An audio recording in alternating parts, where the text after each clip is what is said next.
Baba wetu uliye juu mbinguni, ni asante kwa upendo wako. Onekana ndani ya neno lako. Fikisha ujumbe jinsi upendavyo. Katika jina la Yesu Kristo naomba na kuamini. Amen. Wapendwa, ni kwamba tunasumbuka hapa na pale tunapotafakari ya kwamba kuna Baba, kuna Mwana na Roho Mtakatifu. Je, tuweke nani wapi? Tuwache nani wapi? Tuingie kwa maandiko. Tunaelezwa vizuri na Mwana ya kwamba tuamini kwake, tuamini pia kwa Mungu. Nikiweka vizuri ni kwamba tunaamini kuna Mungu, tuamini pia kwa Mwana. Hiyo ni Yohana 14:1, John 14:1. So Mwana anaelezea kina Petero vizuri tu, njia rahisi tu ya kwamba all along tunaamini kuna Mungu. All along tunaamini ya kwamba kuna mtu mkubwa kutushinda sisi, kushinda viongozi wetu wa dunia hii, kuanzia kiongozi mdogo zaidi mpaka kiongozi mkubwa ambaye ni mfalme. So Kristo anatutia nguvu akituambia tuamini kwake pia. Hapo tu kwa Yohana 14 anazidi kutuhimiza ya kwamba yeye Mwana ndiye njia, huyu Mwana ndiye kweli, huyu Mwana ndiye uzima. Mwana tukijua ya kwamba ni Yesu Kristo, kwa sababu tunaipata pale kwa Yohana 3:16. Hilo fungu kila mtu analijua na unaweza itafakari, unaweza ikariri. Kwa hivyo ukitafakari unapata Baba ndiye ametuma Mwana afanye kazi yake. Mwana ndio anatuhimiza ya kwamba katika Yohana 14:6 ya kwamba yeye ndio njia, kweli na uzima. Huwezi jitoa moja kwa moja uende kwa Baba na umwache mpaka upitie kwake Mwana.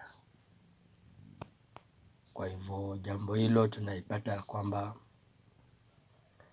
sasa ukishaamini kwa Mwana, tena natuonyesha katika Yohana 14:12 ya kwamba ukiamtaka lolote, ukiamini kwa Mwana, utafanya nini? Utafanya yote kenye alifanya katika dunia hii. Maana tangu zamani sisi ndio chombo ya nani? Chombo ya Mwenyezi Mungu ya kufanya kazi yake katika hii dunia. Tukiamini kwake tutaweza fanya mengi sana. Lakini sasa Mwana ajidhihirisha na anasema yeye ndiye njia sasa. Yeye ndiye kweli na yeye ndiye sasa ule uzima wa milele. Kwa hivyo hata naweza malizia tu hapo juu, ni kama Mwana amemaliza kila kitu.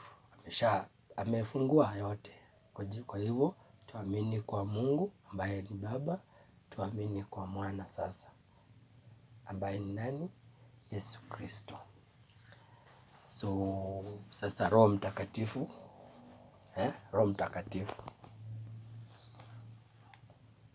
Roho Mtakatifu sasa tunaelekezwa katika Yohana 14:13 ya kwamba tukiomba lolote, kwa hivyo tunaomba Baba yoyote ile tunataka. lakini tunapitia kwa mwana. Biblia inasema tena, inasisitiza katika fungu la 14 John 14:14 kwamba tukiomba lolote kwa jina la Yesu atatupatia. Kwa hivyo huu mtiririko inatupeleka ya kwamba mwisho wa kila kitu ni Yesu. Lakini anatuambia ya kwamba ametumwa, amepelekwa, Baba amempeleka. Kwa hivyo kwa lugha rahisi ni kwamba Baba amemtuma afanye kazi yake. So kileta vizuri tunapoangalia katika Yohana 3, John 3:32 mpaka 34.